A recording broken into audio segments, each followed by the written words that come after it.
अस्सलाम वालेकुम यार, क्या हाल है? ठीक है। अच्छा यार, मैं आज जेरी वीडियो बनाना पिया ना, मैं जेरी वीडियो डिठे मी ना देख के मैं को बहुत ही अजीब फील थे। मैं कि यार ई बार एक ना एक वीडियो लाजम बनावनी पोसी, क्योंकि यार मैं डिठे मी एक कम से उम्र मतलब 11 के 12 साल का एक लौंडा हो सी, उनकी उम्र इतनी ही हो सी। वो है कोई MNA का पुत्र। मैं ज्यादा तहकीकात कह नहीं किया कि वो कितों का MNA, लेकिन ये पता है उसकी आकड़ के मेरे को महसूस थी है कि नून लीग का ही कोई बंदा हो सी।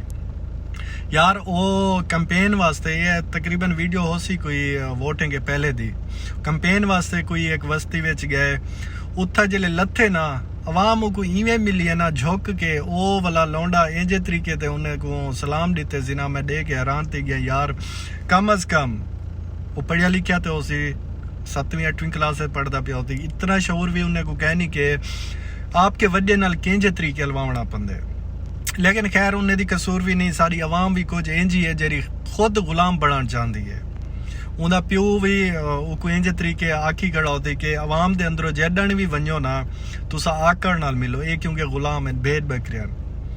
ये सियासत सारे पाकिस्तान में चलती पी है। ये तुसा वीडियो भी देख सकते वे कि वो किंजे तरीके मिलता पे उन्हें दे वर्कर को किंजे तरीके मिलते पे। लेकिन यार यह चीज़ इमरान खान ख़त्म करना चाहते जेरी वजह के वो जेल सट्टी पैन। मैं को खुद दसो, अगर तुसा कोई जात हाकिम ही वे ना तुहाडे अंदरों तुहाडे के पावर है ना, तुसा कदें भी ना चाहो कि सारी पावर खत्म थी, क्योंकि ये एक छोटे के वड्डे तक फिरौन बनिए बैठा। जिमें वड्डे हैं ना छोटे भी उवें हैं। मतलब है कि जिमें नवाज शरीफ है उनके जेरे भी वर्कर हैं ना साफ ज़ाहिर है हुनैर दी सोच अंगर चल सन, साफ ज़ाहिर है हुनैर दी सोच समझ के चल सन। जिमें वो आवाम को भेड़ बकरियां समझी वे देना ते उन्हें दे MNA हैं या उन्हें दे कोई औलाद है, वो तो साफ ज़ाहिर वाकई वो प्यो को दे दाओ प्यो उन्हें को दे दाओ वो बोले कि ये यार सारे को क्या है असा तो अपना वोट गिनना तो उनके बाद मिलो ना मिलो इन्हें का कोई ताल्लुक है नहीं। ये मतलब असा जिमें हक समझें कि वोट देवन हक है ना, वो समझें ये वोट सिर्फ साडा है, सिर्फ साकू ही दे सन। क्योंकि यार हुण तुसा खुद देखो अवाम वैसे बहुत चेंज थी गई, लेकिन कुछ परसेंट इंजी वधी है जेरी सरदारी निज़ाम है वधी है। सरदारें को इवें मिलती है ना इतना मैं तेदा प्यो गुना मिलते हो सन, इतना प्यो की कदर ही ना करें हो सन जितना सरदारें दे बालें की कदर करें, सरदारें की करें इतना अपने बालें को ही तवज्जो ना देने हो सन। हालांकि जेरे ये झोंक के मिलते पाओ सन उते साफ ज़ाहिर कोई अगर उनकी औलाद हो सी वो भी आखसी कि यार ये सरदार इन्हें को इवें मिलना पौंदे।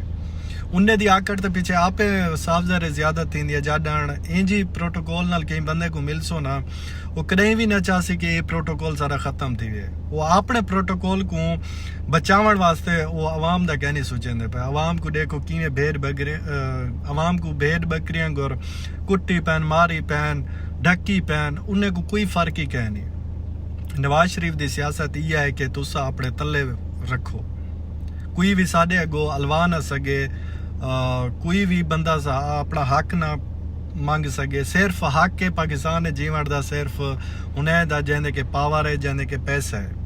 बाकी अवाम जेरी है ना खै ते चढ़े उन्हें को कहती परवाह, उन्हें दे बाल पढ़ते पैन, कोई अमेरिका चंदा पे कोई कितों कंपेन करने वास्ते मतलब वोटें का टाइम होंगे अमेरिका आवेंदन हर वन जीतन उनके बाद वला अमेरिका।